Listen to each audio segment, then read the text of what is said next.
Hello, beautiful souls. Welcome to Force Culture, a haven where faith and mental health intertwine. On the 12th of this month, Nigeria mourned the death of the 32 years old banker Amarchi Ugochukwu, who committed suicide at her workplace. A lot of things were going on on social media platform, and I was just wondering, like, what could have happened? What led to this point that she felt there was no more hope?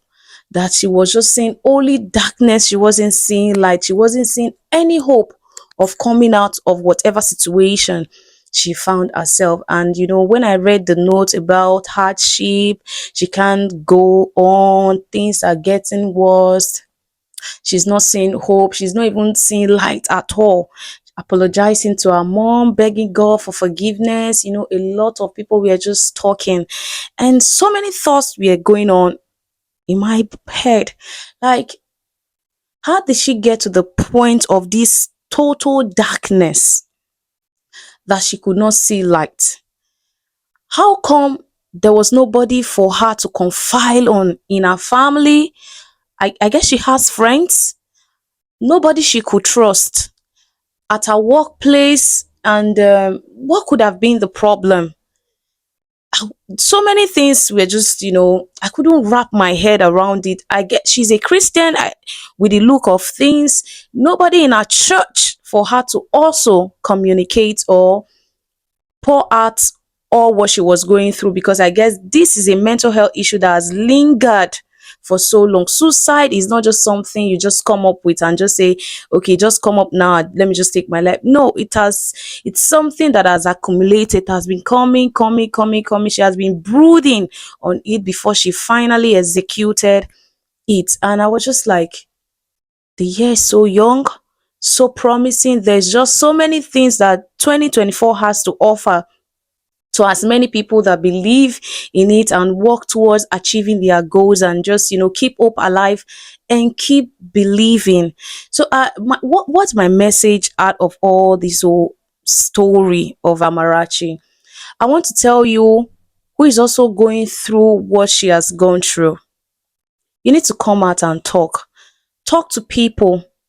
At least, if in fact, if you're in a cycle of people that you can't confide in, I don't see any reason why keeping that kind of network. You need to communicate to people who loves you, who will not judge you based on what you have told them, based on your challenges, based on your struggles. And I want to also talk to family members. Be observant, watch out for your children, your siblings. By the time you see them withdrawing, you should know that something is wrong, because I don't see how she will get to that point of committing suicide and still keep up. You'll be happy, feeling all things are all right. I think there should be a point where she withdrew and nobody was observing or noticing that something is actually off about her.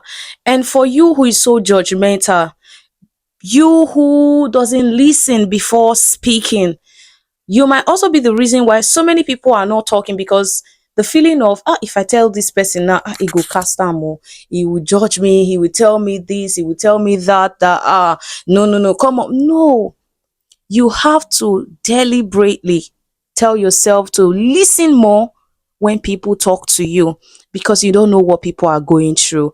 And the way we take things, our resilience, the way we absorb things are different. Some people, what you can take, they can't take half of it.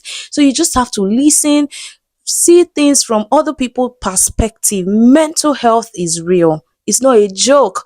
Suicide is real. Depression is real. Anxiety is real. It all goes on and on and on and on. I also want to tell you that there's a friend that's still closer than a brother, and that is Jesus. Jesus will never leave you. He will never forsake you. There are so many times I myself have been down, and it will look as if all what you're seeing is just total darkness, and Jesus show up and light comes up. And there's a way he beautifies everything. And just when you have Jesus, all what I'm trying to say is when you have Jesus, you have joy, you have hope, you have peace, and your future It's guaranteed. You don't depend on the economy, whether though the economy might hit on different way, but God has a way of sustaining his own children. I want to tell you that you're not alone. If you're struggling, please talk to somebody, seek help. There are a lot of resources, there are a lot of people who are willing to help you. I love you and Jesus loves you more. Do not take your life because you didn't give it to yourself. Jesus paid for that life. Bye.